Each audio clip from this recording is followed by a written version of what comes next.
What's up, what's up, what's up? And welcome back to After the Snap. It's me, Tasha Pierce. Got a lot to talk about today. Boy, this is going to be an exciting episode because we've got a lot that went on this past week. Incredible week if you are a Star Trek fan. Hopefully, this is signs of things to come, both personally and on the production front of Strange New Worlds and Star Trek in general. I don't know why I just chose Strange New Worlds, but Star Trek in general. The only bad news that's really been coming out of things is that Star Trek Strange New Worlds has been delayed. At least the third season has been delayed by the writer's strike. But even that is not bad news if it means that we are going to see the writers for the shows that we have been loving here lately are going to be compensated fairly for what they contribute to the genre. So if we got to wait a little while longer to ensure that these people are looked out after financially, so be it, so Bennett. I'm here for it. Other than that, man, I guess we better jump in. I don't want to feel like I'm rushing. How's everybody's weekend? How about this? Before we rush in, because I got a couple people here right now. Before we rush in, let's do Beyond the Holodeck. You know, that is our segment where I found a question on Reddit, and I just want to pick your brains. You tell me what you think about this question. So, our Beyond the Holodeck question of the week comes from a user named GCS1110. I think, I don't know. I can't see the best. A lot of deaths in older shows. Why would anyone want to serve on the Enterprise? So that is our big question. Why would anyone want to serve on the Enterprise? Now, this person has said, I've been watching Discovery lately and also the original series, as well as a few episodes of Voyager. I've noticed that the older shows, pre-Picard Discovery, I don't know about Enterprise, haven't really watched it, have a lot of random people dying, while mainly Discovery, up to season 3, doesn't seem to lose anyone. And I don't know if they're watching the same series that I watched. But anywho, I feel like a tenure on the pre-Kirk era ship like Discovery should be more dangerous than the Enterprise, especially with technology such as the Spore Drive.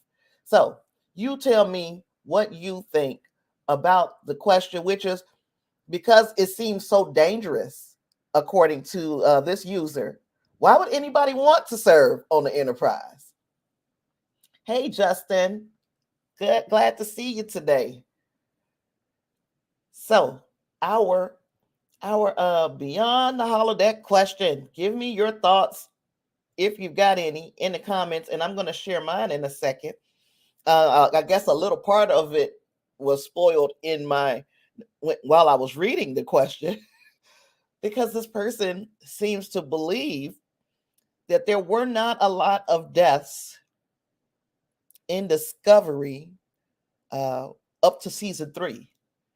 And I thought, maybe it's just me who thinks this, that if you were on the Discovery series and there was a chance you were going to die, it was in seasons 1 through 3. we not only did we dodge a bullet because they relived the same moment in time multiple times, where they died in a million different ways each time. There's a lot of different. Discovery had Arium passed away. Lorca passed away. The Captain Giorgio passed away. There was a lot of death, if you ask me, in Discovery seasons 1 and 2. So you give me your response. I'm gonna leave the beyond the holodeck question up there for just a few minutes more. See if we get anybody else in who might want to respond. But yeah, I think this user might be watching a different show than what I watch. Now, as far as the original series, you had a better chance of dying if you wore a red shirt. We all know the trope or the joke, the ongoing joke for decades and decades and decades. Red shirts always die. So at least you kind of have a clue who gonna get it in the original series. Clarence said it's the flagship. Hey, Clarence, glad to see you in the place, sir. It said it's like being on the president's staff. It's a career booster, but you might also get thrown under the bus. This is true. Now that if you were going to live a life and you're going to be living on the edge, I guess you would want to do it on the flagship of the Federation. But I still feel like I think they are giving the original series, even though there was a lot of death, there was a lot of death. I think Discovery had maybe not equal, but in the first 3 seasons, a lot of people did kick the bucket. At least the first 2 seasons, for sure. So, well, that is it for my, I guess, holodeck. Beyond the holodeck question, we're going to get into our strange new week that we've had this past week, both personally and in Star Trek. Oh, Justin has something for me. Justin said it's the flagship and has the best of Starfleet and upholds what Starfleet should be. Other ships are good too, but also what you desire is on the other side of fear. This is that. Yeah, I mean, you put it very well. Everything you won't be able to achieve what you won't be able to achieve your full potential if you live your life scared. And I guess that's a great segue into our week that we've had here. So thanks for that. Let's get into some Captain's Log, the weekly Star Trek news briefing. We're going to talk about what went on this week. Oh, why is this playing with me? First and foremost, and I don't know why that didn't change here. Why didn't that change?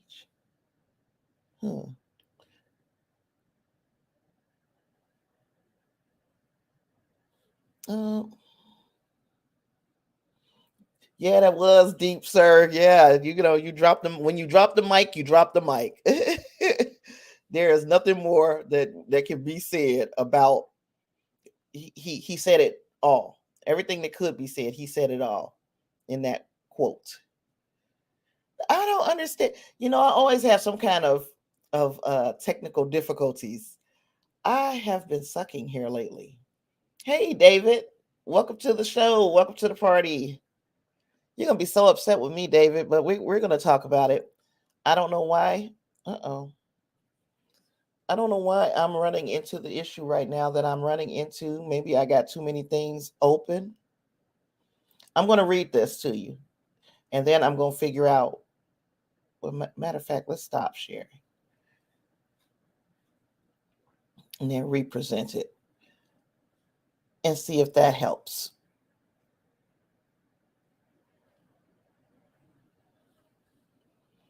Okay. I'm gonna make this bigger so you guys can see it. This is gonna kind of go into what we talked about last week, just as a follow-up on whether or not we should use CGI to bring back legacy characters in Star Trek.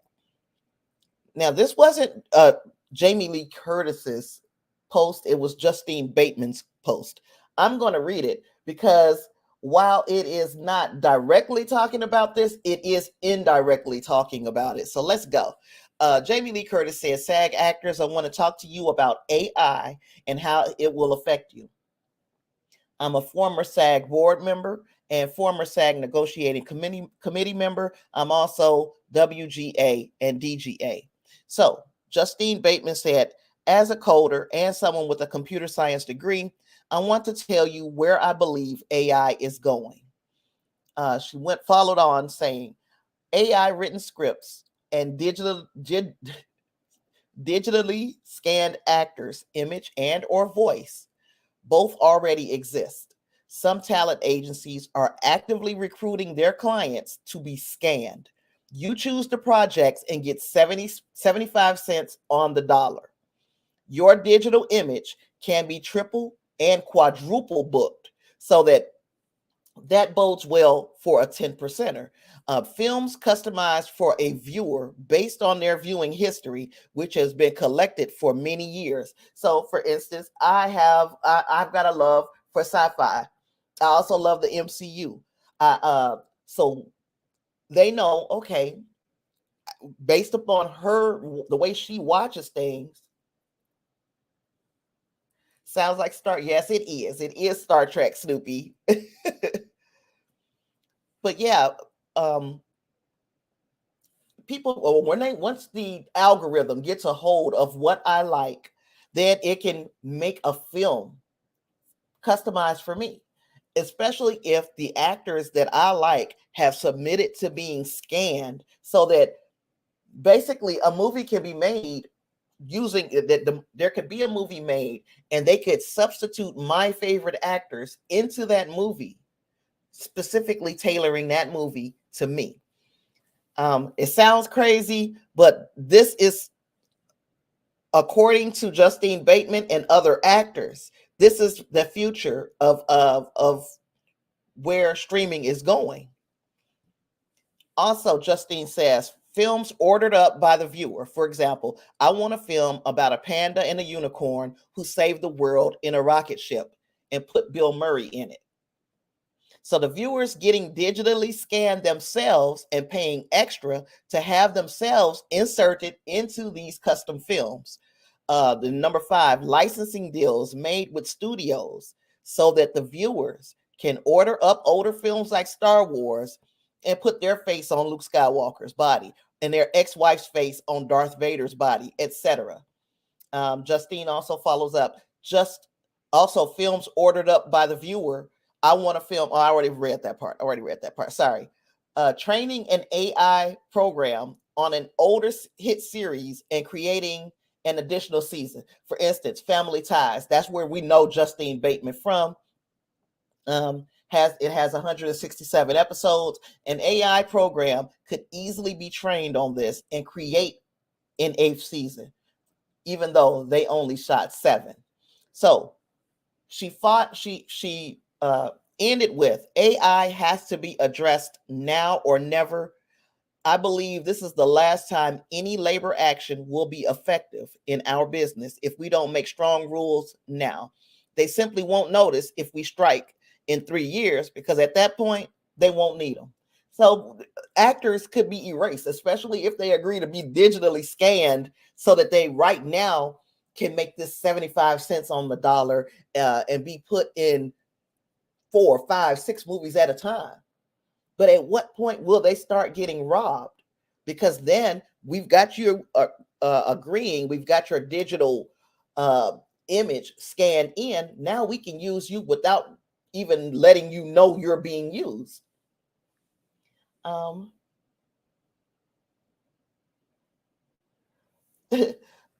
Snoopy said they should have a few Starfleet in a runabout or captain yacht go through the Bajor wormhole. I don't know if it's if you were referring to our question of the week. Now, Clarence says, think about the ad world too. Think of a commercial that dynamically replaces the actor to sell you a product. Kind of scary. Yes. So yeah, And Snoopy says they are after all Cylons, Predator, the Thing, Replicators, Ripley Allen Dow. You are representing every single sci-fi universe, so I know you know your stuff. But yeah, like Clarence said, this could turn into a catastrophe for a working actor. Catastrophe, because you won't be a working actor for long, especially if you consent to having your voice and your image scanned into some type of system, and then you are being leased out whenever we need it. Angus said there was a movie about this 40 years ago. I would like for you to go ahead and drop the name of that film in the comments as we move on, but you drop it, Angus, so I'll know which movie you were referring to. We had a time this week. Now, I had been reminding you periodically over the last, say, month, 6 weeks to a month, that I was doing a panel at Comicpalooza, and the panel was going to be on Star Trek Character Evolution, A Journey Through Time, and that Clarence and Jonathan was going to be joining, and that panel was yesterday. So yesterday at Comicpalooza, I finally met my pod brothers face to face. And let me tell you, I had a fantastic time. Didn't get to stay that long. Y'all know how I am about being out. And we had the baby with us, so it was kind of like, things started getting a little hectic. My son wasn't prepared with this baby, and it was starting to get a little thick in there anyway. So it was like, it's time to move on. But we had so much time. We had so much fun. We had the time of our lives up in that thing. Snoopy said, that element of AI and Avatar film in one. Mm-hmm. It is.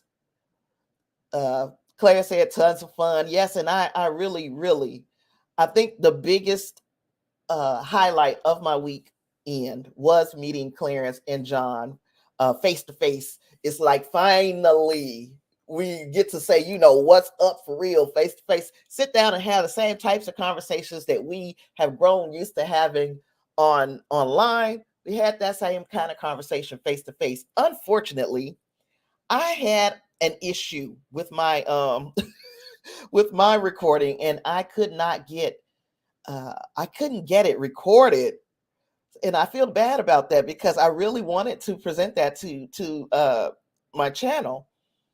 But we did have fun, and we did take some pictures.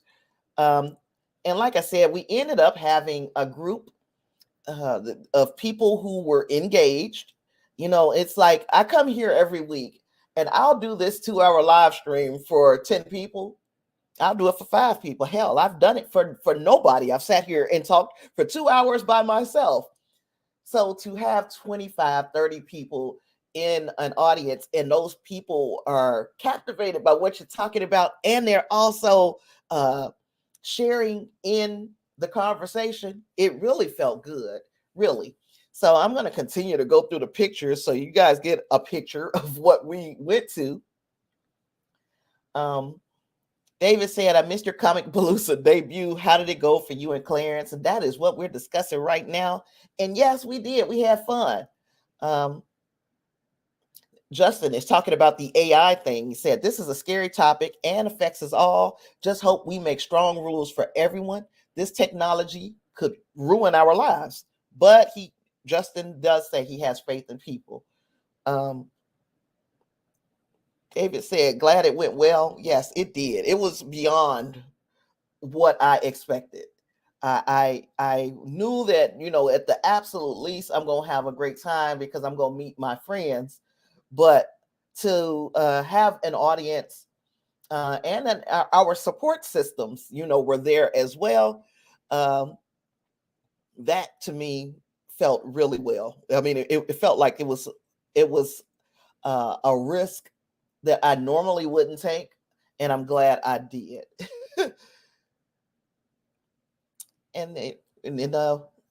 So there I am now. I was wearing my Star Trek little dress, but that dress looks like more like a shirt, so I had to wear some pants up under it, trying to protect my little modesty, trying to be a little modest. And I ran into, she was one of the attendees of our panel, and she was a Vulcan. I think she played that very well, because even in this picture, she was smiling all the way up until the picture got taken and she stopped smiling. So I was like, she stayed in character, because she couldn't have been seen smiling as a Vulcan. So yeah, we had a fantastic time. It was like a little family reunion. And yeah, and anything that remotely came to me feeling nervous left the minute it was like 10:31, and our panel started at 10:30. At 10:31, when I started saying good morning, it was like I was doing a live stream. Just the nerves were gone. So we had fun. We had a great time.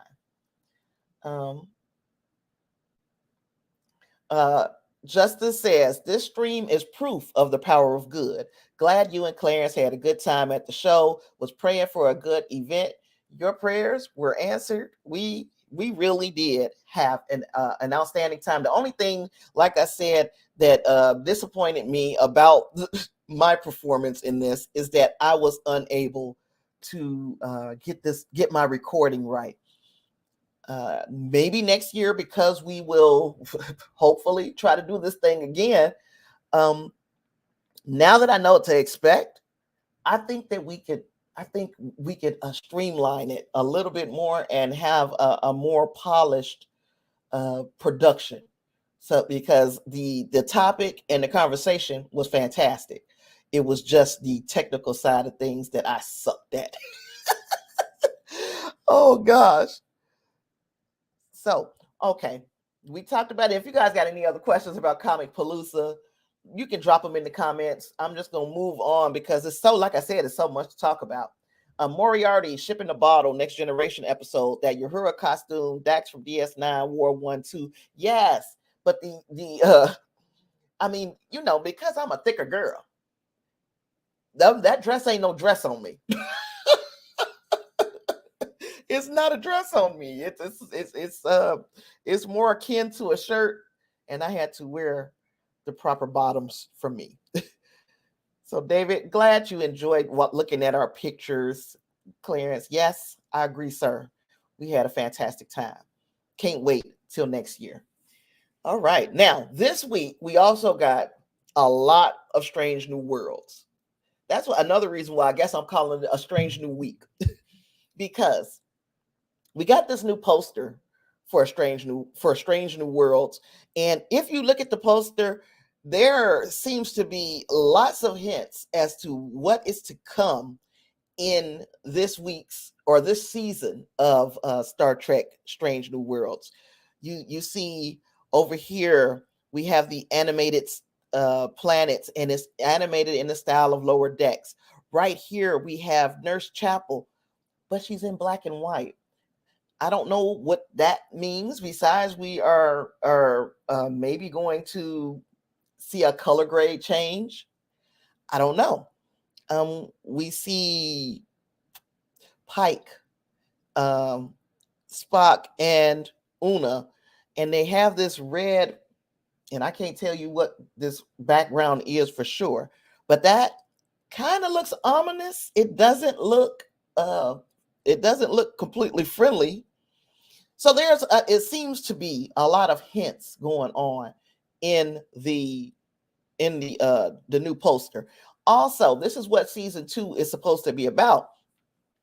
In season 2 of Strange New Worlds, the crew of the USS Enterprise, under the command of Captain Christopher Pike, confronts increasingly dangerous stakes, explores uncharted territories, and encounters new life and civilizations. The crew will also embark on personal journeys that will continue to test their resolve and redefine their destinies. Now, redefine their destinies stands out to me, because we know that at the center of this series, there is one character's destiny that we already know.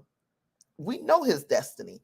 So my question would be, will there be some redefinition of a destiny as it pertains to Christopher Pike? Let me know what you think in the comments. Facing friends and enemies, both new and familiar, their adventures will unfold in surprising ways never seen before on any Star Trek series. The Snoopy said, not having Sky, I miss all those episodes, miss loads of Discovery too. I'm so sorry, though did manage to catch good bits of Picard, especially Girardi Board Queen on YouTube, and the third season bits with rogue shapeshifters. Oh, I sure hope, because I don't want to spoil anything for anybody. And now, where do you live where Sky is where you're watching it? Because I know in the US we get it on Paramount Plus. Where is it on Sky? Remind me, the Snoopy. I appreciate it. So we got a description of what's going on Strange New Worlds. We got a beautiful poster, and we got not one trailer. Should we call it 2 trailers, or should we call it a trailer and a sneak peek scene? Should we call it 1.5 trailers? We got some stuff, okay? And the big thing is we got to see, finally, officially see Mariner and Bloomler in the live action. Jack Quaid, Tawny Newsome reprising their roles as you're in the Northeast UK. Okay. Let's catch up with this. David said Pike's destiny depends on the timeline. What star date did he have his accident? Now, don't get me because I haven't done that kind of homework of what was the star date when he had the accident. But stick around, because there is coming an answer that might fit that question. I got an answer. I asked the question because I got a little bit of an answer. So yeah, we got Mariner and Bloomler though. Real life.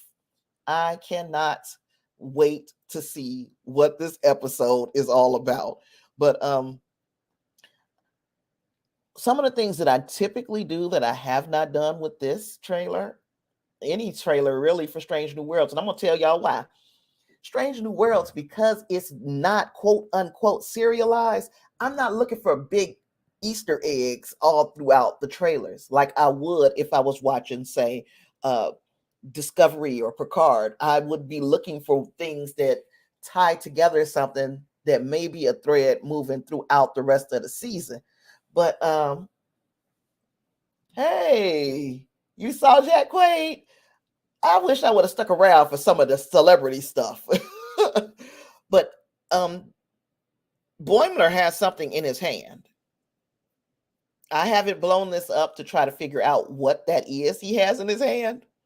That could be the mechanism that they're using to move around how we would get these characters in Strange New Worlds.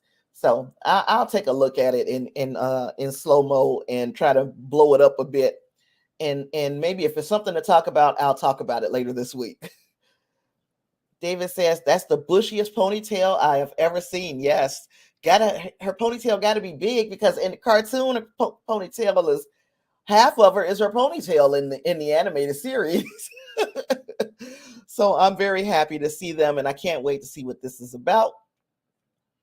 Another thing, there's a lot of stuff going on in the background of these scenes in the trailer, but they're smart enough to blur out the LCARs on these screens. We can't see them the way I could go in the background and pull an image of Picard on the Titan, and I could see what was going on back there all on these screens. Strange New Worlds was like, you are not going to be able to decode what's going on in these scenes by reading the screens in the universe. So they got a little bit smarter than me. They got a little bit smarter. I'm kind of happy because I like being surprised, but then at the same time, I do like to speculate. Y'all know how I am. Justice said, I'm excited for Strange New World season 2. I hope they stick with the Pike ending, but maybe change it slightly and show that his crew knows he's okay in the menagerie and happy. The Snoopy says, here's a fun fact. Have made a small shuttle and wood offcuts, added a TARDIS console based on Scotty from Relic. He leaves in at the end. So you've mixed a shuttle and a TARDIS. What are we calling that? A Shardis? A total? Tell me, Snoopy. Moving on. We see some of the same shots that we saw in the earlier trailers, but we also see what is this that Mbanga is handing to Nurse Chapel. It's green. It's in a vial. What the hell is it? I don't know. Maybe that's something else we're going to find out. Maybe that is what's at the heart of their adventure that they have, where we saw them pretty much floating out into space. Of course, we've got Yahura here doing her Yahura thing. Pike, this is where we see that where we see him going. I believe he was going to Rigel. Was it Rigel 4? And this might be a scene from him going to Rigel 4. Ortega's, where we always see Ortega's, we know we will see her not piloting the Enterprise at some point in season 2. But I'm just like, this is where we see her. This is the only place we ever see her. Gosh, I can't wait till we get her from behind this console. Again, we got a very intense looking Pike. Very intense. Una and Spock. It all seems like that may be part of the same scene. And then we have, gosh, I forgot her name just that quick. Palia? What's her name? If you guys remember, put it in the chat.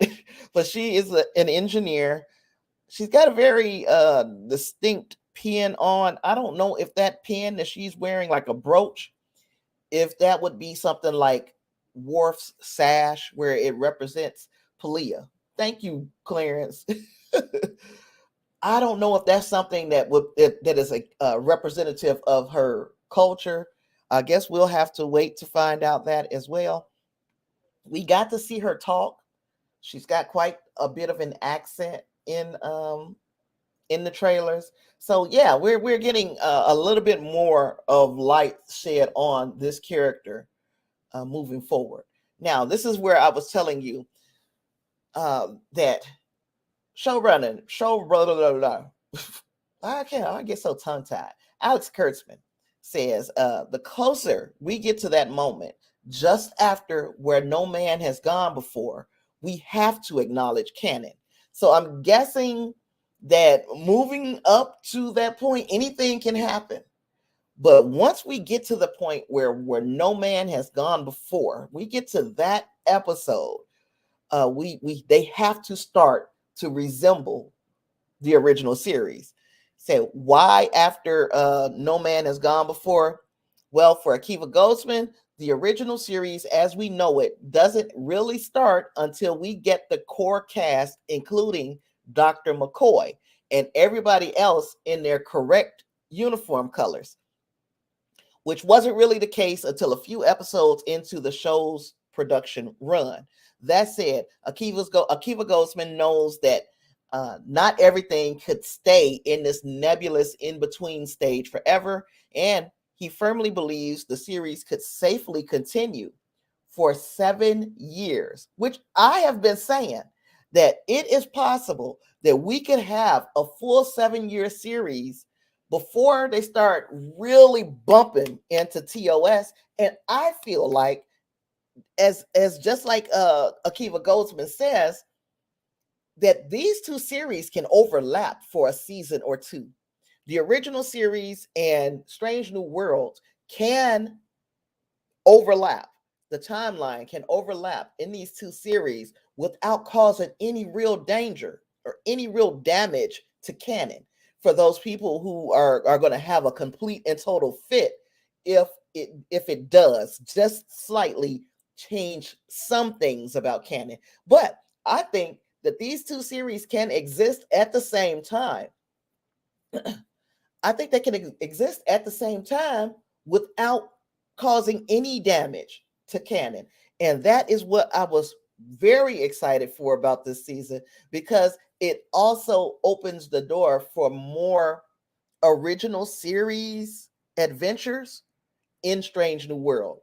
If it makes sense, if what I'm saying is making sense. Justin says, so glad Anson Mount is in Star Trek. Been a fan of his since Hell on Wheels series. A very underrated actor. He is outstanding. I love him. Not just because he's a very handsome man either. The Snoopy says, does anyone know how the LCAR's control work? I know it's library computer access retrieval system with a key, secondary subsystem, and diagnostic within each software app. Then what? Me, not the tech side. I just told you I can't even set up my laptop to record a panel at Comicpalooza, so I definitely would not be able to tell you the technical side of most things on Star Trek. I know a few people who probably could, but I'm not one of them. Angus is advocating for Carl Urban as McCoy. I wouldn't mind it. I think it would be hard because he's already working on a serializer, or what be season by season series in The Boys. Yeah, I think it would be difficult, but why not? Why, if we can get him, why not try it?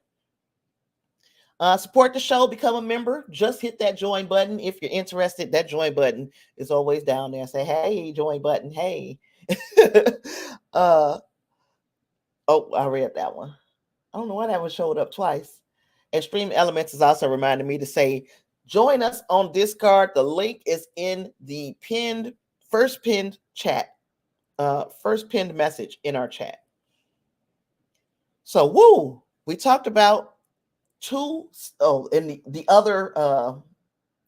other half of the, what you call it, the trailer was Una's her tribunal, and we got to see what she's being charged with, her charges being read, people, some of Spock, and was it Spock, Pike, and Banga.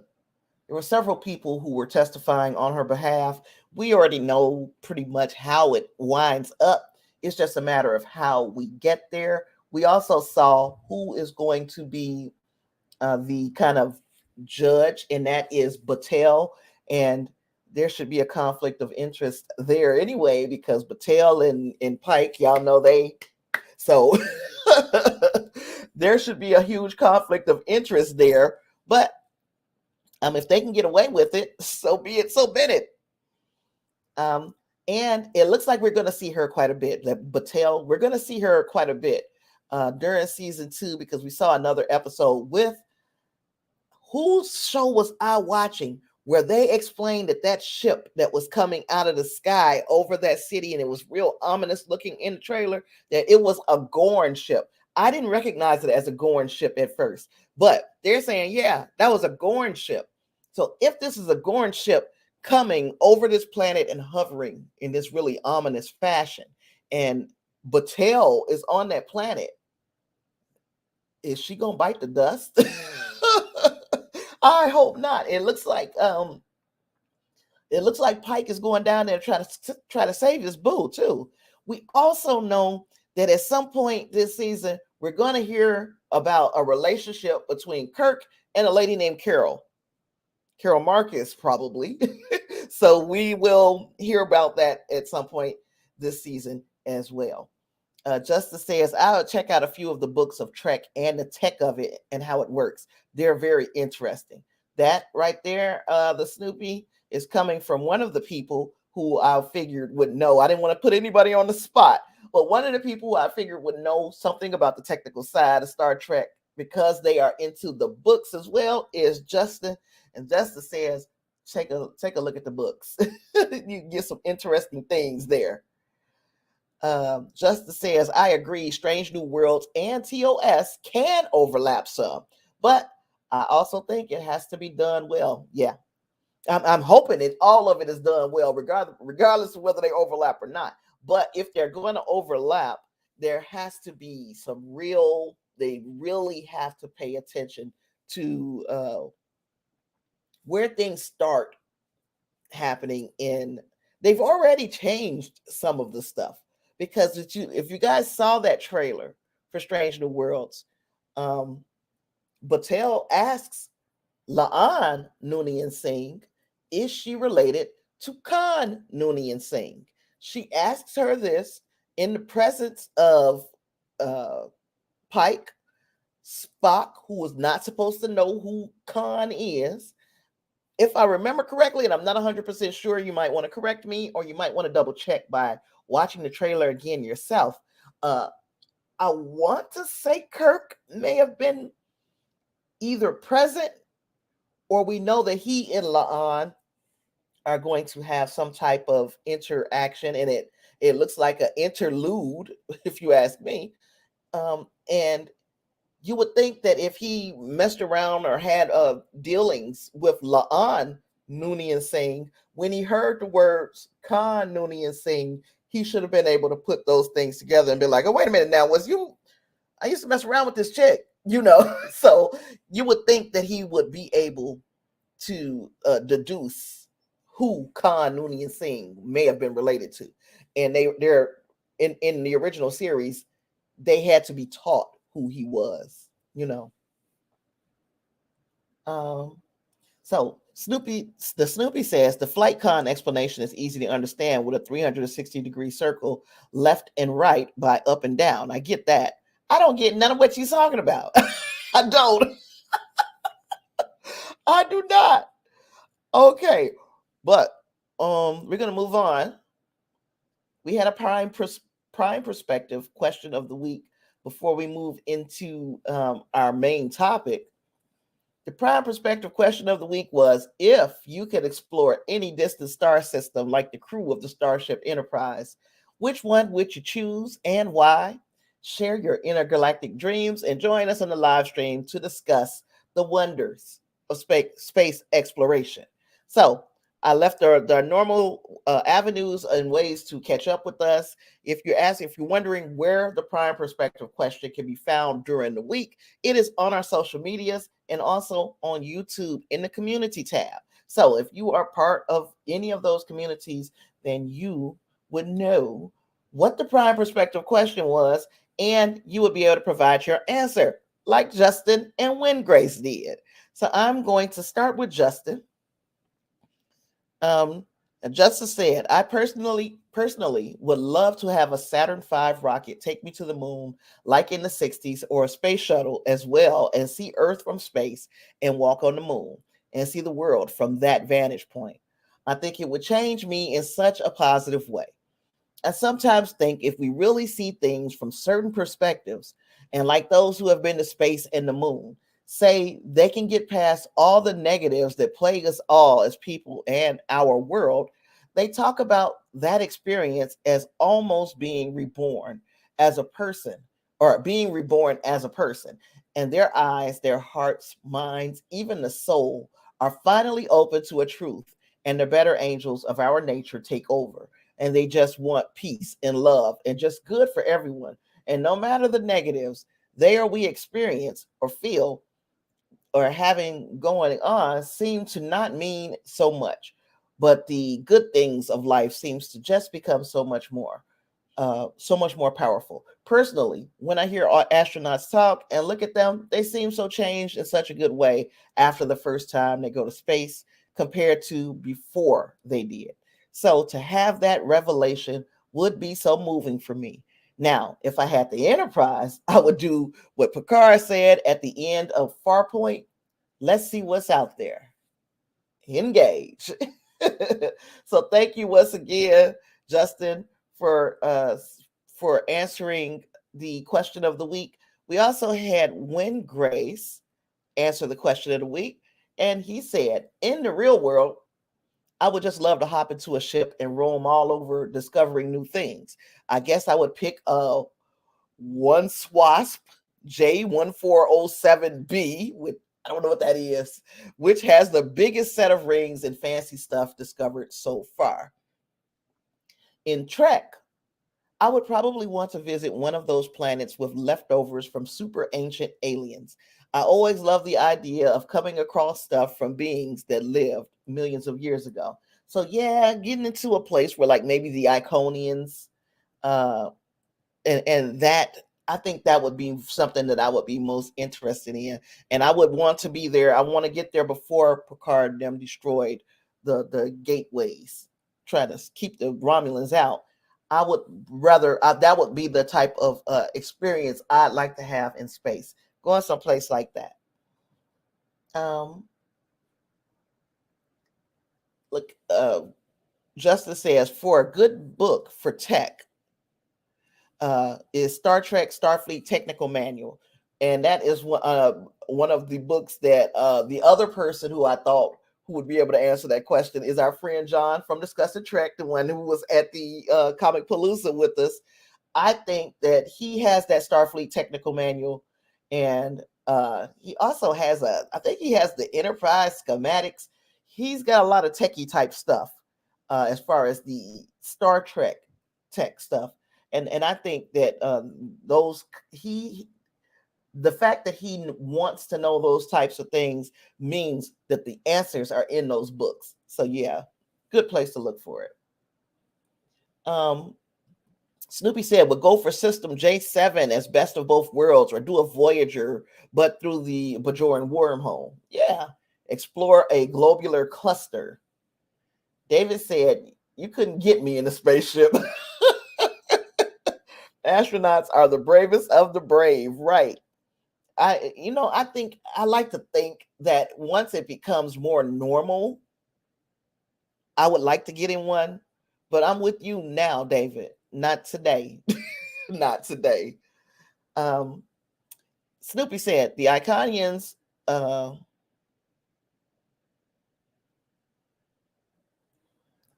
don't know what these letters are meaning. You gotta help me. Empire or the gate found by stuttering data, Stargate type gate. Yeah. Anything. Oh yeah, Guardian Forever or any of those. I would like to, but I would have to find them. You'd have to be going through the part of space where you would find those things, and that is yeah, I know but I can figure out what people mean when they make a spelling error. But that time I was like, man, this could be a couple of things, and I don't want to mess up what you were saying. So yeah, you can always put it back in here if you like. Tau Ceti is close and has a star like our sun. That is where Angus says that he would visit. Yeah, obscene gesture is in the house. The Normandy from Mass Effect. We got some good answers for how and what you guys would want to see if you guys took a little trip to space. We're going to get into our main topic. We're going to discuss the feasibility of Star Trek space mapping. Now, I don't have I've got a lot that we can talk about, and I've got most of the maps that are available online, most of the Starfleet maps that are available online. My big question is this. We start talking about outer space. Outer space, of course, refers to the vast, seemingly limitless expanse that exists beyond Earth's atmosphere and extends throughout the entire universe. It's a vacuum. It's devoid of air and other atmospheric elements. It is characterized by how extremely low density and the temperature in outer space is also extremely, extremely frigid. Outer space is where these celestial bodies, such as stars, planets, moons, asteroids, comets, galaxies, all of that are found. It provides an awe-inspiring canvas for astronomical research and observations, space exploration, and the possibility of encountering other planets and other life outside of what we are used to. So, excuse me. So, that's when you start talking about a place that is so vast that uh uh we can't put a pin on where it starts and stops. How do you chart that? How do you map something like that? Is mapping the cosmos even feasible? Is it something that we can aspire to do moving forward?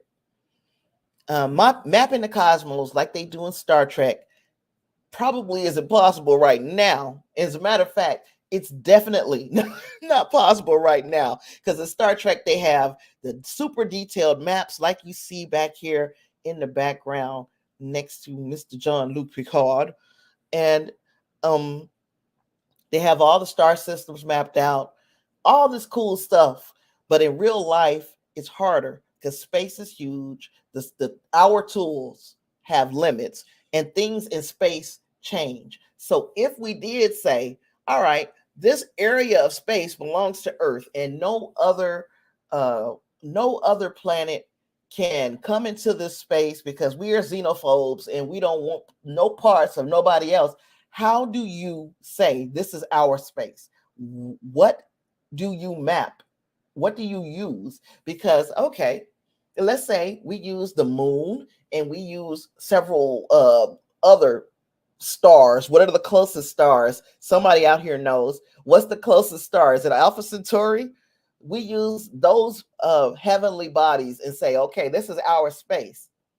Okay, how do you keep people from going above your space? How do you keep people from going under your space? It's still, because space is so vast, there is no way that you can stop a person from infringing upon your quote unquote territory. Now, scientists are still working hard to learn more about the universe, and they're using telescopes and space missions to gather data and to make maps. But it would be nearly impossible to say we are making a map that says you can't come here because this is ours. I've seen Gesture says the Normandy from Massive. Oh, we did that, yeah. Justin said, good pick, Angus and everyone else. The Normandy is a great ship. Clarence says, the biggest issue I have with the Trek maps I've seen is that you get no sense of vertically or 3D space. It all seems flat. And that's the point I'm trying to make. If it were flat, then you will be like, well, yeah, you can't go here, you can't go there, this, that. But since space is not flat, it is 3D, and there are 3 dimensions. How would you keep anybody from going anywhere? How would you know if someone crossed over into your space? How would you know if somebody went through the neutral zone? How would you know these things?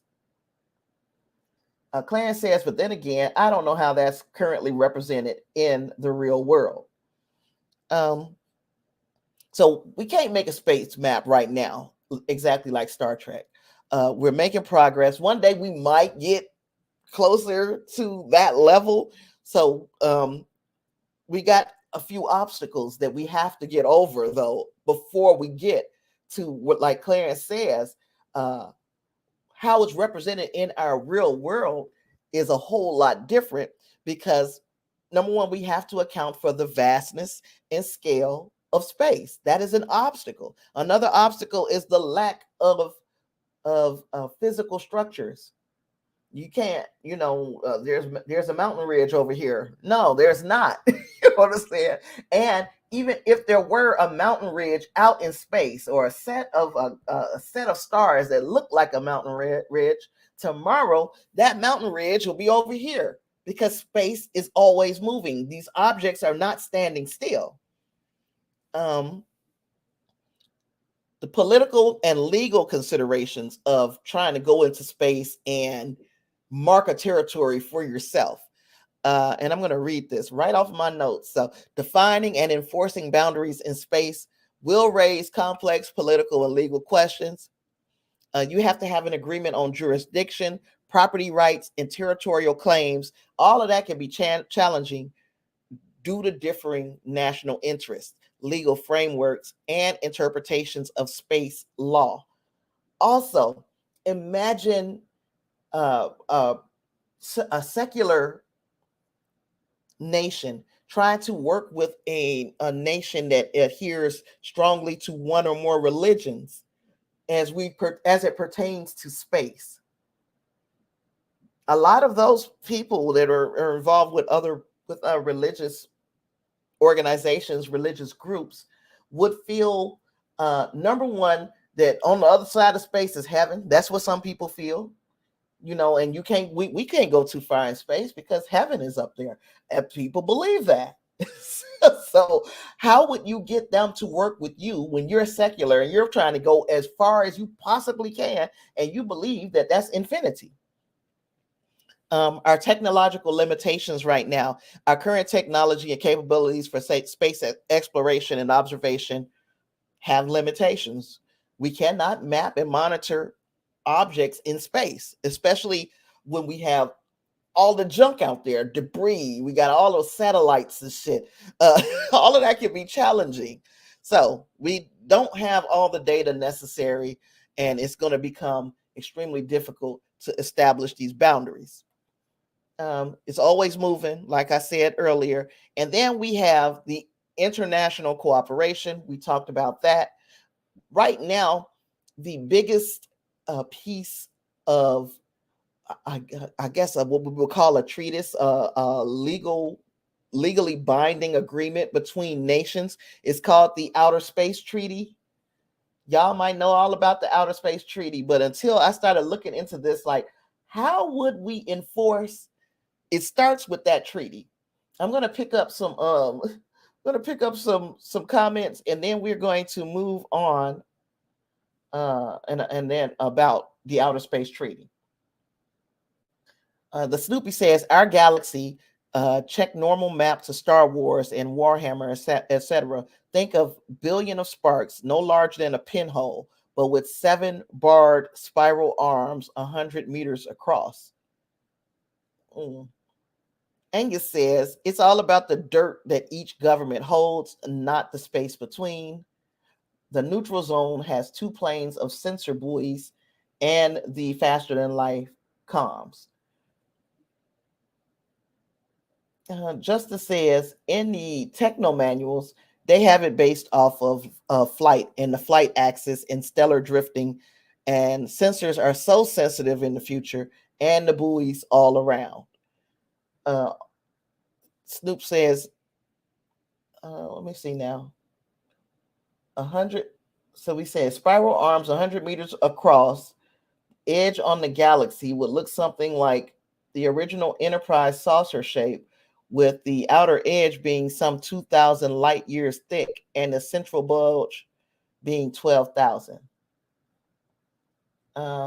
Clarence says, both For All Mankind and Space Force made battling for space, Moon, Mars, a central piece of their plot as well. And Justin says, also think of space as a bloodstream of the body, and the cells are kind of like people's space. I would have to get that visualized. So this Outer Space Treaty that we have right now is formally known as the Treaty on Principles Governing the Activities of States in the Exploration and Use of Outer Space, including the Moon and other celestial bodies. That is a mouthful. It's an international agreement that serves as the foundation of space law.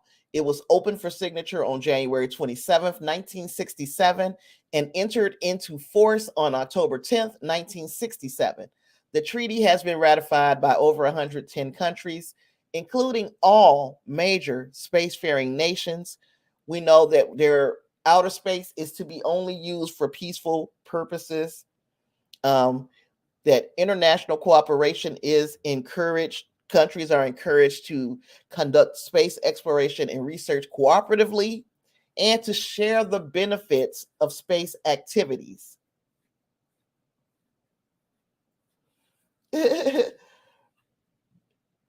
Yeah, call the hotline because you might be able to explain it better than I can read it off of here. You know what you're trying to say. um, Countries are encouraged. I said that right. Non-appropriation.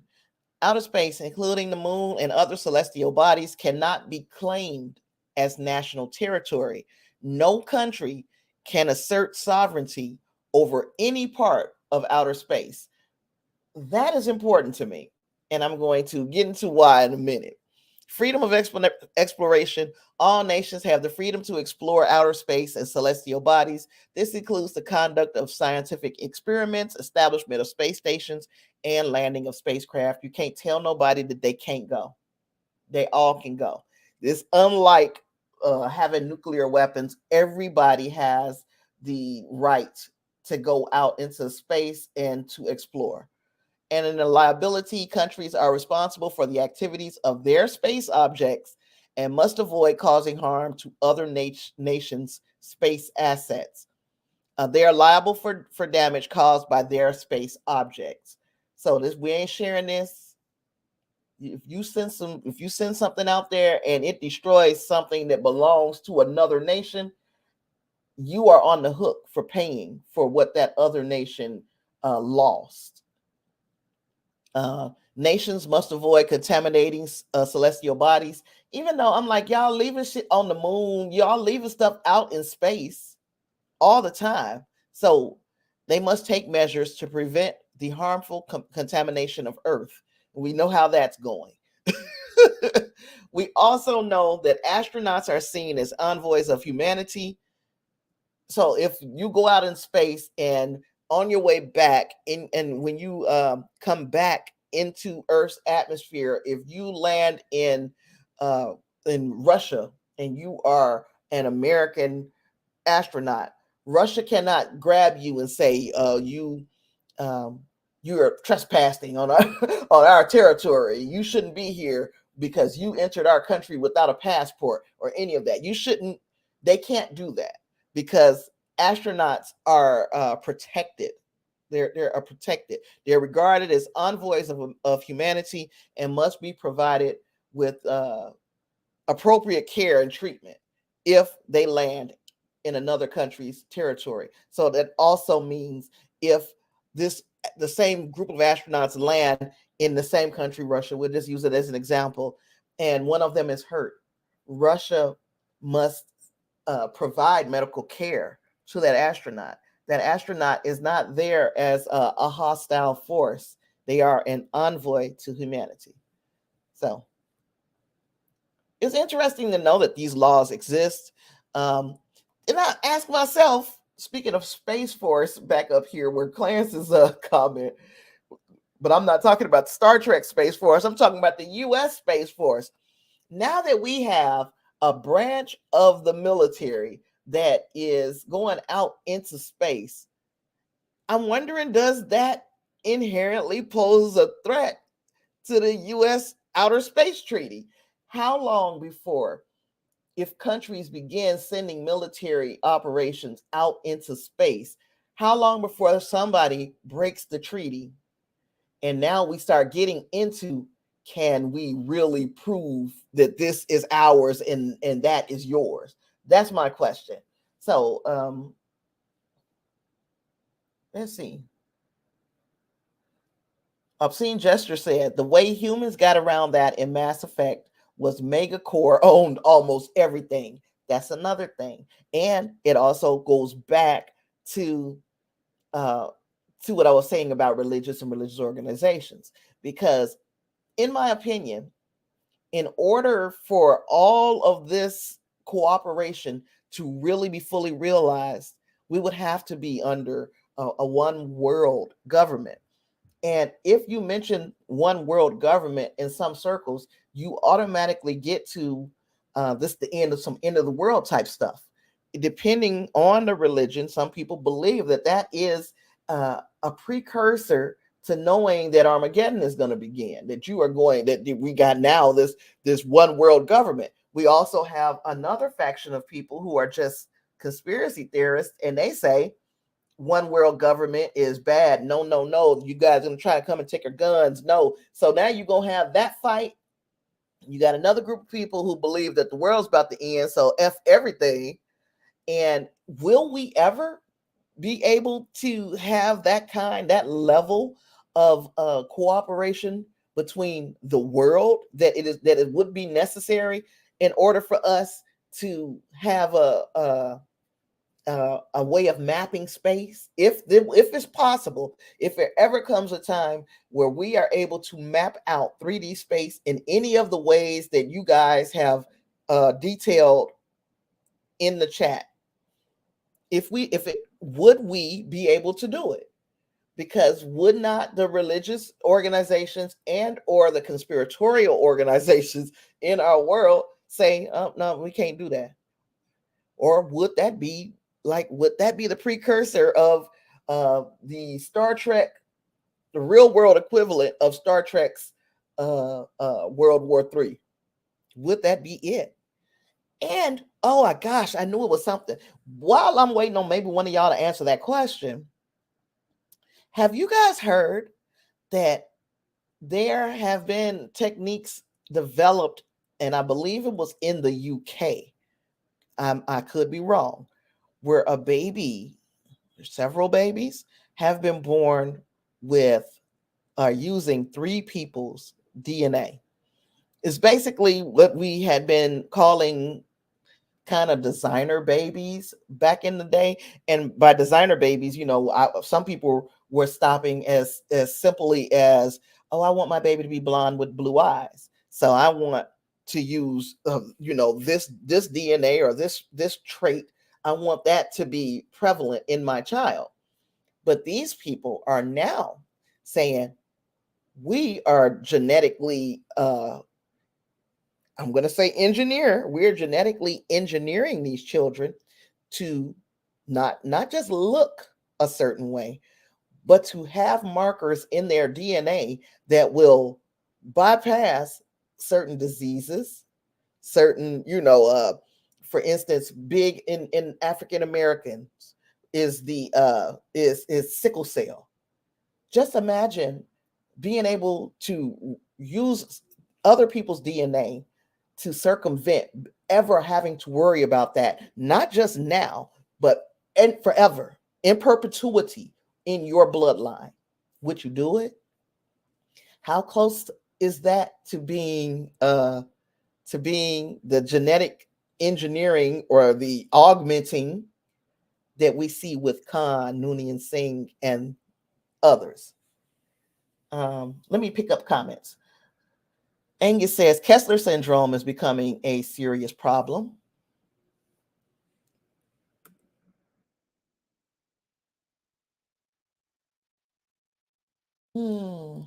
Kessler syndrome, back in 1978, is a scenario in which the density of objects in low Earth's orbit due to space pollution is high enough that collisions between objects, okay, and that's where it ends my little blurb. So yeah, I can see a theoretical scenario in which Earth's orbit is overpopulated with objects and debris, preventing the use of satellites in certain sections of Earth's orbit. Okay, so would they then say, if this is your stuff, you need to come clean it up, and if not, according to the outer space treaty, then we can put some kind of sanctions on you. Is that a possibility? Justin is agreeing. Kessler syndrome, big issue. Snoopy says, with a conflicting dilemma like that, Earth would need to become a mature society ready to join a federation. Exactly. How do we get from where we are now to being that mature society? Does that only come after war? Clarence is talking about CRISPR, gene editing. I have heard about that as well. And I was listening to what podcast was it? Stuff They Don't Want You to Know. I love that podcast. So listening to Stuff They Don't Want You to Know, and they were talking about uh, a child, at least one, being born with three parents, and by that meaning that these scientists have done what we were just talking about, taken out one strand of DNA and adding DNA from a third party. And how long will it be if we are doing that now? What is it, 2023? How long until we see people, or maybe a country, let's say, just for shits and giggles, let's say the United States decided uh, we want a group of soldiers that represent what we consider to be the higher race. So I'm not going to put that on the Germans because we've already played that game with Germany. Let's say that the US did that. How, and you manipulate, how long before you have Khan, Nooney, and Singh? Yeah, gene editing. Thank you, Clarence. Let's see.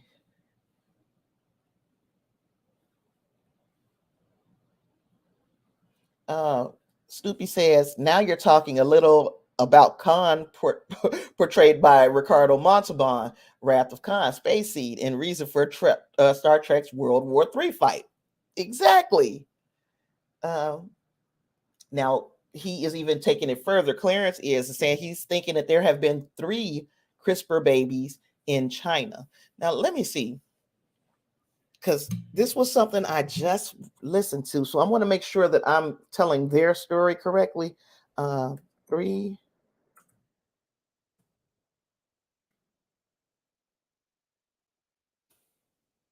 Okay, so here we are.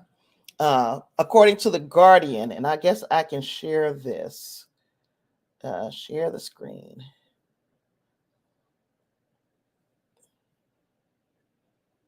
First UK baby with DNA from 3 people born after new in vitro fertilization procedure. So the mitochondrial donation treatment aims to prevent children from inheriting incurable diseases. The first UK baby created with DNA from 3 people has been born after doctors performed a groundbreaking IVF procedure that aims to prevent children from inheriting incurable diseases.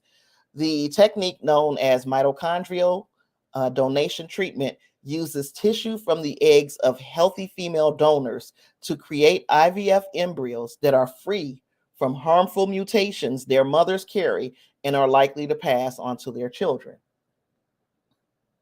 And you're trying to cast Khan. Oh my goodness. So how it works, mothers fertilize eggs. They have some unhealthy mitochondria. The parent's nuclear material is removed and kept. Now we use the donor's fertilized egg. We put the healthy mitochondria, and then we throw away the nuclear material from the donor. And you put all that ish together, and now you got a baby with 3 parents in the UK. So there is far more to the story. If you guys want to read more about it, this is an article from The Guardian, but it was widely reported last week. But as Clarence says, there are other CRISPR type babies in China. He says there have already been 3.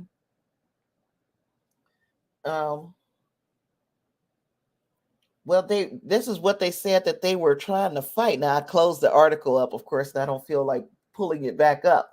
But the idea at least as far as what I could tell, is that as far as what I could tell, the idea was to keep unhealthy genes or unhealthy traits. Uh, but again, if you want to look further into it, there was a full episode on stuff they don't want you to know about this, and then there was also these articles that you can find online. It's like, yeah, giving the embryos a new shell. He said he'll look it up. Clarence, yeah, it was very when I listened to it, I wasn't paying proper attention the first time, and I said, wait a minute, what did I just hear? So I said, now I got to sit down and really listen to this, because to me, and of course, in my mind always is going there. I'm like, if we start here and we already have these other experiments that are ongoing as well, how long before we get to Khan, Nooney, and Singh? How long before we are there? And Star Trek has once again said, see, we told you what to look out for. You guys still did this crap anyway. Because right now, it seems very benign that you would not be doing anything but helping these children. You can weed out birth defects and that sort of thing. But once it becomes, okay, now instead of weeding out stuff, let's put some stuff in. Let's add this and take away that, and now let's make them this, and now let's make them predisposed to that. How long before we get to the point of no return, that Rubicon?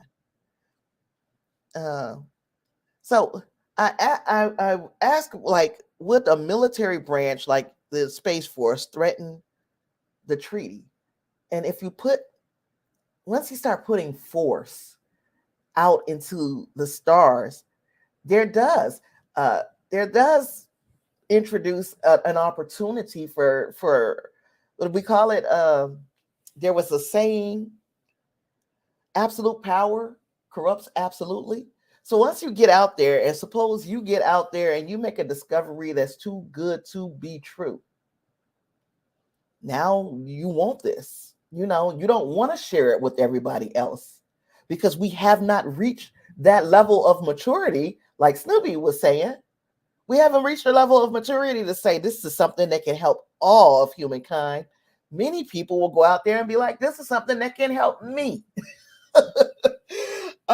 Will we get in our lifetime?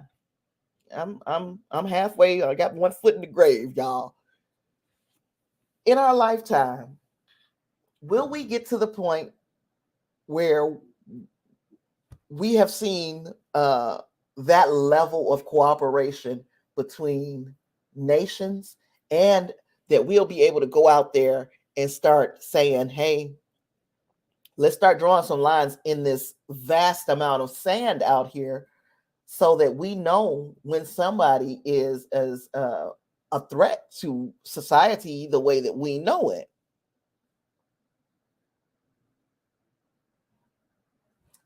Justice said we're getting deep today. And you know what? I knew I would, and I shouldn't have, because this is such a interesting and intriguing possibility to me, these mapping of the stars and the such. And I talked a lot yesterday, so I'm starting to get talked out, but I'm enjoying this conversation. And as long as y'all are engaged, I am as well. And I want to share some more of these maps too, because I pulled them up. I might as well share them, right? So Justin also said these things could help society, but this can be a slippery slope. History has shown there is good that happens and a lot of bad also from these types of things. How long will it be before someone uses something like this, like the CRISPR, as Clara says? We know there are other things out there, CERN and the such, a lot of things out there. How long before these things are used for nefarious purposes? This is all stuff straight out of sci-fi. And if you are in love with Star Trek the way I am, because Star Trek has been the most prophetic, as far as I am concerned. Star Trek has been the most prophetic of any sci-fi franchise, save the Twilight Zone. The Twilight Zone was uh, rather prophetic as well, but right, like neck and neck with Star Trek. We're starting to see some of the things that we only thought were episodes of Star Trek become a reality. And that's all too interesting to me. I am so happy to still be alive at this point on the timeline, because we are seeing art turn into life. Oh gosh. Clarence said those CRISPR babies were supposedly going to be resistant to HIV. Now, I wonder how you test that. You know what I mean? How do you know it worked? Do you intentionally introduce HIV into these babies just to see the body fight it off? It's really that's an interesting prospect. The Snoopy said, "Have you ever even looked at a cell inner structure? It's like a city with factories and library and such very technical DNA along would be like a spiral ladder reaching beyond asteroids." Some folks, I even think, even in this chat today, somebody made that type of analogy, that it's like this, a cell. It's like a cell in the bloodstream. That's what space is. But I'm looking at it like, I agree with you. Our body, as it is right now, we are a planet to the organisms, bacteria, and you know, the good stuff, the bad stuff. We are a planet to the things that are inhabiting our body, and it's not the time is not finite. So at some point, our planet, our body, collapses. Our body, it's over, and then from that, something happens next.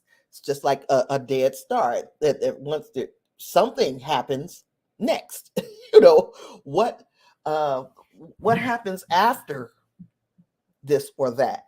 So interesting thoughts. I don't want to get too crazy. The Snoopy said, "There's enough info to fill a few dozen library with phone books full of info as big as the Pentagon." Exactly. We're talking our brain alone. Clarence says, "I think the moment we find something really valuable out there, then maps and lines will be drawn." Exactly. But then the question is, how we gonna do it? First and foremost, all these people, they got satellites out there, spacecraft are already out there that belong to all the spacefaring countries, got something out there. Unmanned robots, manned spacecraft, all kinds of stuff. And then we got private organizations going out there for scientific missions and technology demonstrations, like just going up there just to say we went. Satellite deployment, space stations. We got all kinds of stuff up there already. Probes and rovers. Once your stuff is there, how do you draw a line around all that crap? Trying to say that whether or not it's in your jurisdiction, or will we all have to be on the same page before those lines are drawn in space? It would have to be on behalf of Earth and not on behalf of any country, individual, or organization. Because we got what? It's big ass telescopes out there, and I think that helps everybody. Launch vehicles, some of that stuff that got left out there when we landed on the moon, or we landed on the space stations. We got stuff out there that's just still out there floating. Ground-based support systems. Uh-oh. I hear my grandson crying. He's in a bad mood. He's a crabby baby. Anyway, so yeah, when do we get to when do we get to where things is mapped? Justice says, if we can hold on to our humanity and what is good about it and fight the evil parts of it, it'll be okay. And that's the issue. Now, to me, this what it's going to take first, and this is my opinion, and you guys can let me know your opinion. My opinion is not the end all be all. It's going to take for us to stop believing in the power of money.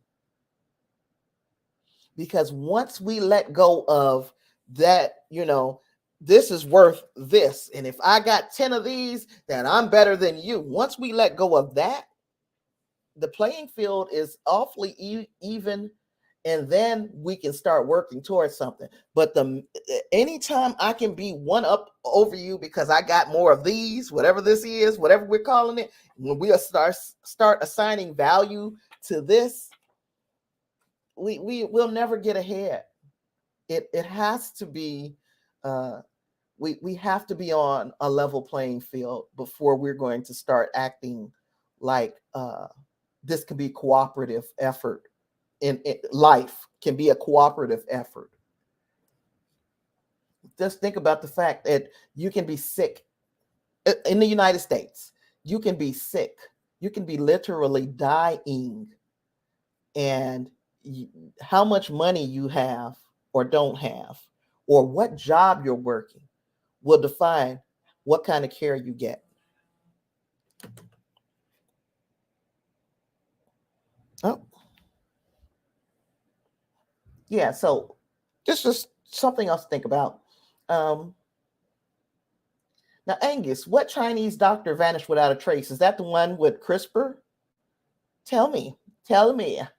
Wingray says, just saying, hey, sorry, out for the holiday, but wanted to drop support. I appreciate you being here, Wingray. You are missing a hell of a conversation, but hopefully you will watch us on the replay and let me know what you think about all of this. Snoopy said, like disturbing an ant or bee nest. So there's a ton of orbiting satellites. Google it. There's pics. I see. And Justin said, I hope it's better than that. Are you talking about the CRISPR doctor, Angus, when you say that the doctor disappeared? When I start, okay. The doctor who claimed to use CRISPR to defeat AIDS vanished. Wow. I mean, that happens kind of quite a bit in China, don't it? And this is not me trying to crap on the Chinese people, but the Chinese government, I can take a big old crap. So yeah, when we start looking at like this particular map, this one in particular, and shucks, this is as big as it's gonna get. We got a good look at the neutral zone. You start to see where we can't go around the Romulan Star Empire, right? What's to stop? This is like actually acting. When you look at this map, this actually looks like there's a swath of space you can't go through, but then you should be able to go over or under it. I don't know. And I'm glad that you guys are explaining it to me a little bit more, because I don't want to be too hard on these maps. Even though if I have to choose some maps, I want my maps to be made like this. You know what I mean? Or because the T and G maps, I would stay lost. Once you like these are Strange New Worlds maps. They're the same maps from all the series. It's kind of it is the same mapping. It's just made more 3D. Yeah, is that what we calling it? And that, to me, this was one of the best, because you get a full size of how much is encompassed in Federation space. Look at the way Federation space looks on this map. And you know, you got the Alpha Quadrant over here, you got the Klingon homeworld and stuff over there, Romulans up here. I thought this was very well done. It's same map again, but I think the way they illustrated it was pretty well done. This is the type of ish. I wouldn't be able to follow this. I would be lost. Every time y'all look up, you'd be like, where Tasha at? And she out here, she done got lost. She zigged where she should have zagged. The map she got lost.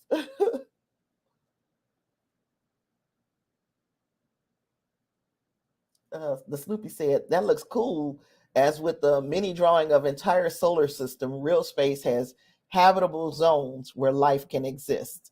And yeah, and that I would like to see something like that mapped out. And then the only thing that I trip about on Star Trek is that we call certain people, like we talk about Mars. If there were people or places or things on Mars, they wouldn't call themselves Martians.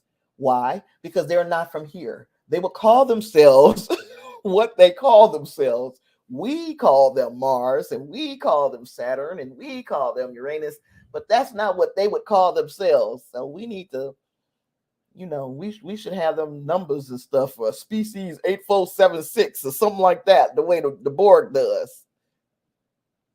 Same map, just bigger. This is from the conspiracy episode. Remember that episode? Yeah, I do. I talked a lot about that episode in Picard this season because I thought that's where they was going. Yep, I suck. Yeah, like I said in this when I made this chart, I would have stayed lost using these charts. I would have never been able to figure out where the heck I was if I had to refer to these types of maps. Right now, like before we got Google Maps and them giving you turn by turn directions to get places, if you showed me a map and was like, okay, this is where we are, I don't know why I've never been able to wrap my mind around how that works. I was in the military. They didn't pull out maps, tell us about ridges and this and that, and I didn't forgot even the terminology because I was so lost looking at this, and they taught us how to do it with our hand. These are the mountains, and these are the valleys, and these are this, and I'm like, okay, I can't remember. I cannot remember. I guess that's why I didn't stay in the military too long, huh? Snoopy says, just get Google galaxy habitable zone and solar system habitable zone, and it gives us the green zone. Good. I might have to, as a matter of fact, let's look it up right now. We ain't doing nothing else, are we? Habitable zone. And none of that get typed in because I suck.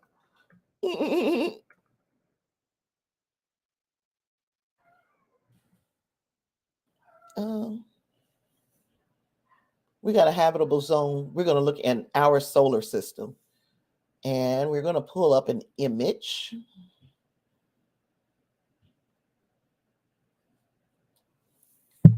Oops, sorry. I hope I didn't bust your eardrum. Excuse me.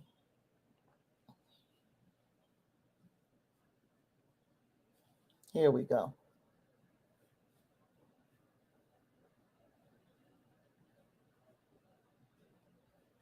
Here we go. Share that.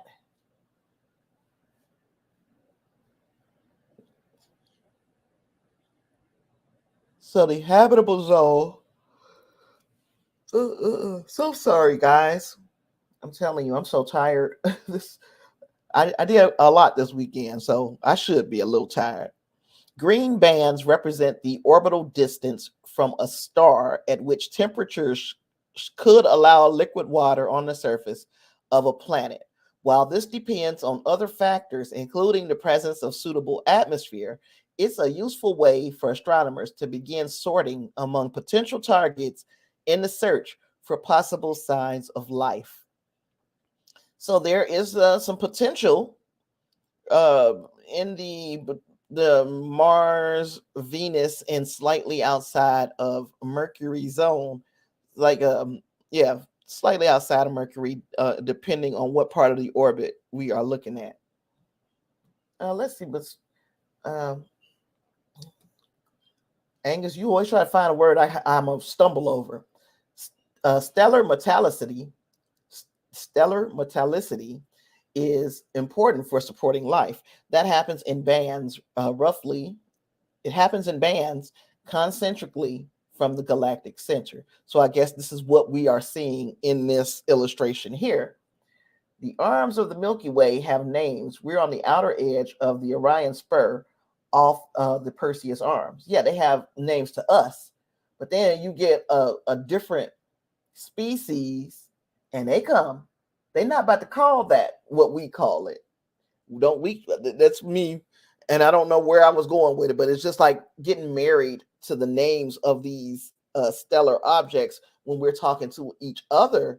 That is great. But once you start talking about, I want to have a conversation with another life form, these stellar objects are not going to be called that by them. So then we're going to have to tell them the third rock from the sun, that type of thing, instead of trying to use the names that we are accustomed to and the such. So the Snoopy says that's it. Where life can be outside that is hostile to life, and add that to the Star Trek map. Okay. The chemical elements are required is all he means. Okay. And David says, Warhammer. So where were we? Where were we? I think I'm almost through. Yeah, when you start looking at the charts that as they had them in TNG, they were dynamic and wonderful for the time, but now it's like I would have never ever found my way anywhere using these maps.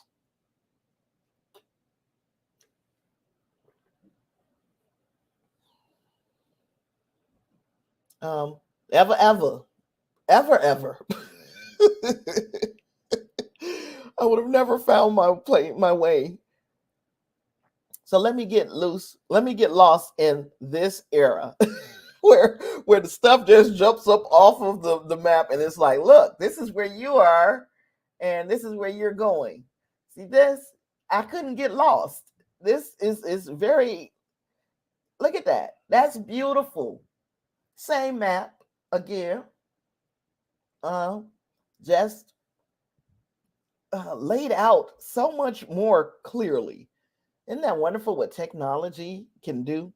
It's like people I've been seeing social media posts where we really used to print out maps off of MapQuest and travel like pirates. And yes, we did. And I still could not do it without somebody else riding with me, telling me, okay, Tasha, coming up, here's where you're going to make this. That's why I don't drive anymore, because the anxiety of I'm always thinking I'm about to get lost. And even with these things telling me turn by turn, sometimes I feel like they tell me too late. Now I'm stuck.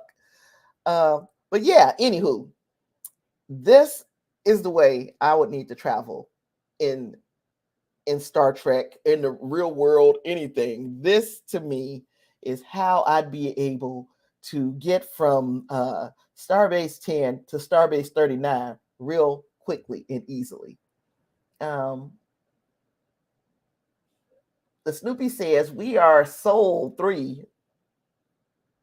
We are Soul 3 of Mutter's Spiral by Doctor Who. I don't know what that means. Angus says stellar drift is an issue, sure, but it's slow, gradual. 10,000 years ago, the Big Dipper looked like a spear.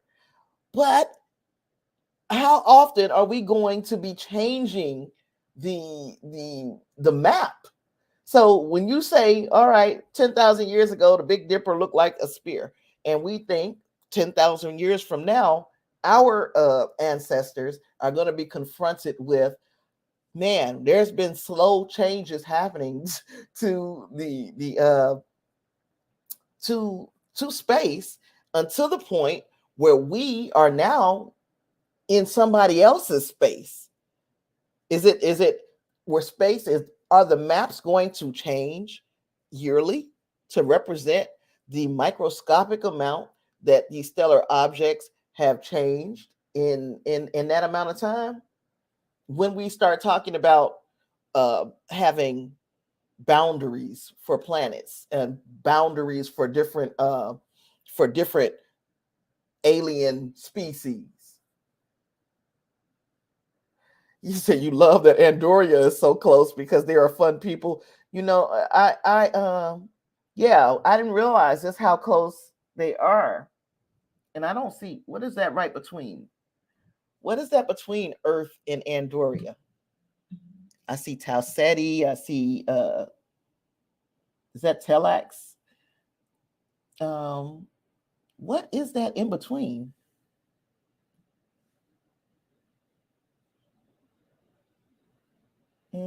Let me see. The Snoopy says, like how they got a orange star by his shoulder, there are brown dwarf, red giant, blue giant stars, white, blue, white, orange, yellow, red, and such stars. So yeah, he has um as you said, this orange rock right there. There is an awful lot to love about the amount of care they have put in these maps.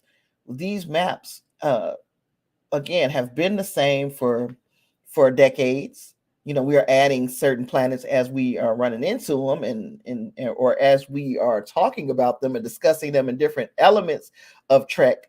But these are the planets. These are ones that we have discussed at some point, even though we got a very robust history to choose from. These are all planets that have been talked about at some point or another. I think they just, yeah, that is what I love about Star Trek, about how they have mapped out, even how, no matter how implausible I feel like it is, because you guys are offering me ideas that tells me how this could possibly come to life in some point.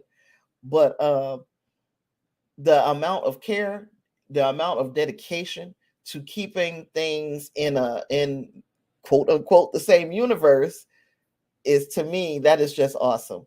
That is that kind of connected storytelling going over 50 plus years. It's admirable.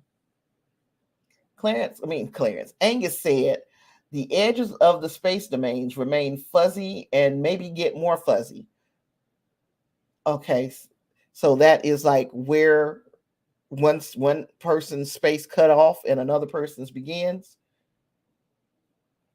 Please hit that like button and subscribe if you've not yet done so. I forget. I see Stream Elements is putting all these reminders, and I still forget to say it.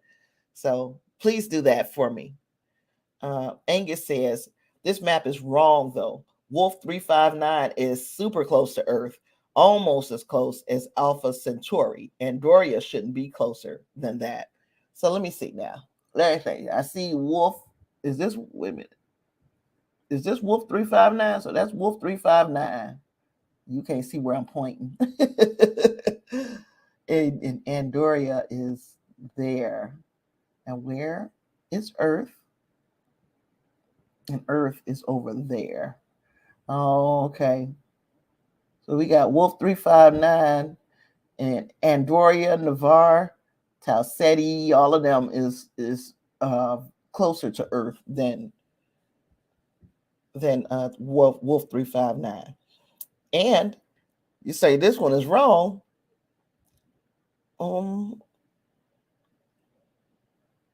I'm gonna have to look and see what the one from Strange New World says.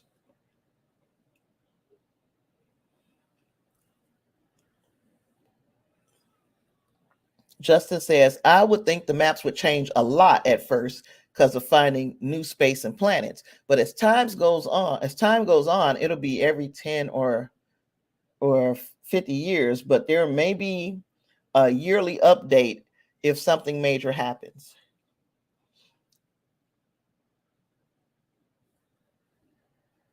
Okay, the Snoopy, I see it now. I see Wolf 359 is under you said it's under the silhouette above Pollux. Yeah. So I see that, and then I see Earth right underneath Starbase 1. So yeah. Or because what we're looking at here is a chart from in 3000. What was the year for this? The 32nd century, correct? So this is the 32nd century that we're looking at with from Discovery. Could this be representing changes that have been made? That space, we were just talking about how space is not static. So if space is always moving, and this map is after they went to the 32nd century, shouldn't it be different? Angus said, instead of soap bubbles, think of space domain as a cloud of dots, and those dots flow slowly around. The different flavors of dots at the edges will go past each other.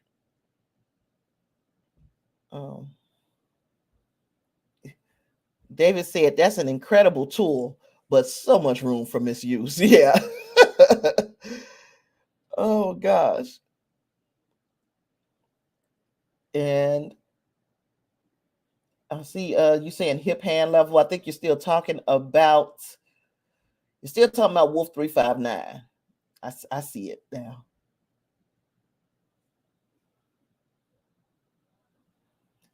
Angus says, I don't know how fast relative to us that Wolf 359 is traveling, so maybe.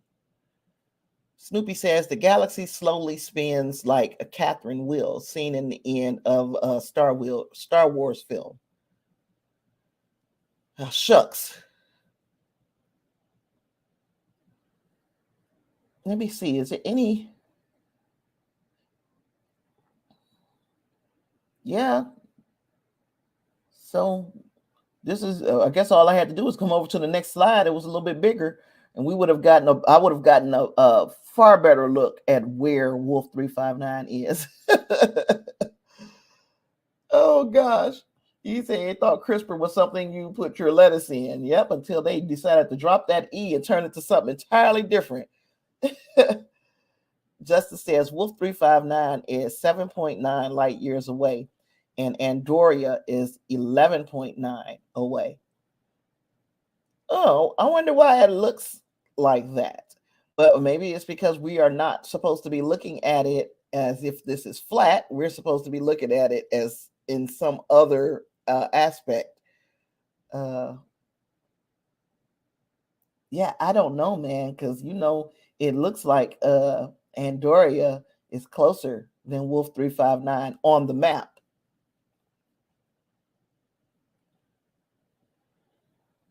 Now let's see what it looks like.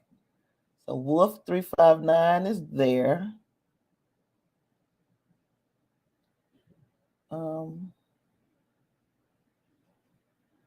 Shucks.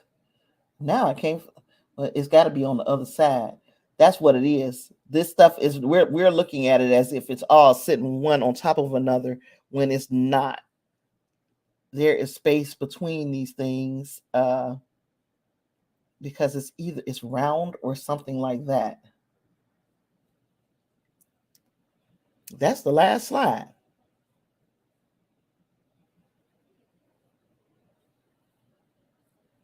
See, there also looks like there's a grid on the star chart. Yep, it is. Can see all of that. So yeah, this is representative of 3D. It looks like, and that is precisely how we should be seeing things. So this makes this map makes more sense than any of the ones besides maybe the first, maybe going back. If I look at the ones from Strange New Worlds from the beginning of this, that I might see a similarity. But Strange New Worlds map shouldn't be too much more advanced than what we saw in TNG, right? Yeah, looks like a stellar square grid system. So now this is what we saw in not in TNG. This is what we saw in Strange New Worlds. So let's see. Now I can't see where the different.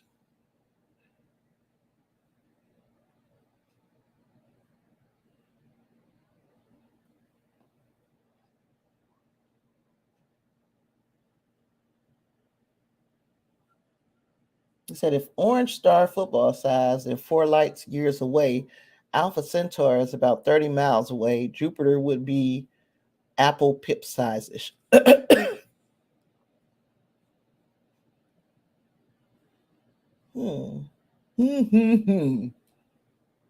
See, I can't. This is not big enough for me to do the same thing that we were just doing with the other map. I am too blind to see. Okay, so wait a minute. There go Vulcan. There go Andoria. Where is Earth?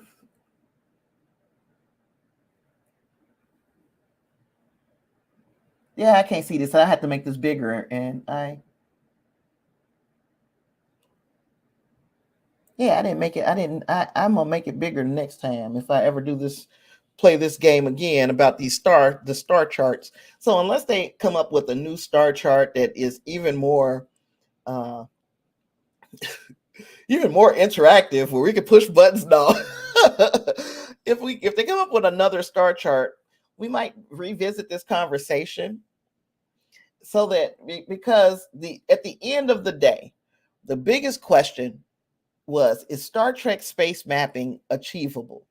The answer is, for right now, probably no. We will not be able to map space the same way that we're seeing it done in Star Trek. Maybe anytime soon. But that doesn't mean that it will never be achievable.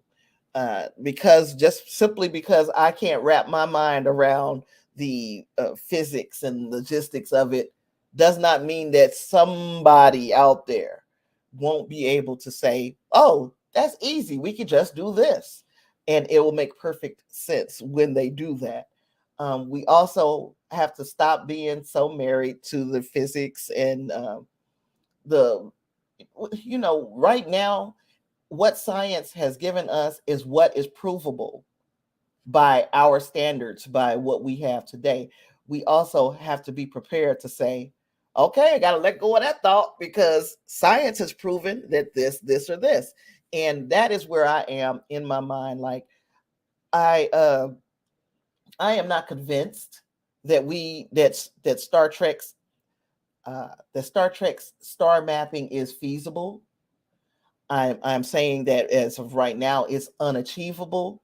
But I also know that over my lifetime, something can change. Like, we had some kids recently say that they had solved. Oh gosh, I forgot. I forgot what it was. But what was it? It was some mathematical equation. Right now, it's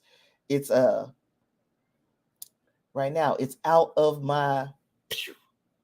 I can't think of what it was, but these kids said they had solved it, right? This is something that was supposed to be unsolvable. They feel like they solved it, and they submitted a proof that they had solved this equation, right? That's the same thing with the laws of physics as we know them. They are laws right now because we have no means of getting around them. I am completely understanding that at some point we might be able to get around them, and then it's not a law anymore. It's, we just have to remember uh, things change. Remember where we were? Remember March 28th, 2023, when we were talking about this? Now everything has changed. I hope we're all here to say that. Like, yeah, it all changed. So Angus says, oh, wait a minute. Let's go with Snoopy. Earth is bang in center sector 0, so should be middle of Starfleet insignia. Oh, that duh. That makes sense. I told y'all I ain't good with maps. And then Angus says, next time we should look at the Star Wars galaxy map. It's very detailed. That is a good idea. Maybe for the next time we just decide to dig really deep into a star system, that we will talk about Star Wars. We got another 2 weeks ish until we get Strange New Worlds. It's 2 or 3 weeks anyway. Anywho, it ain't that long from now. It's coming up on us where we'll be getting Strange New Worlds. I'm super excited to continue to cover our Star Trek series as they come out. I'm still trying to figure out how I'm going to cover it.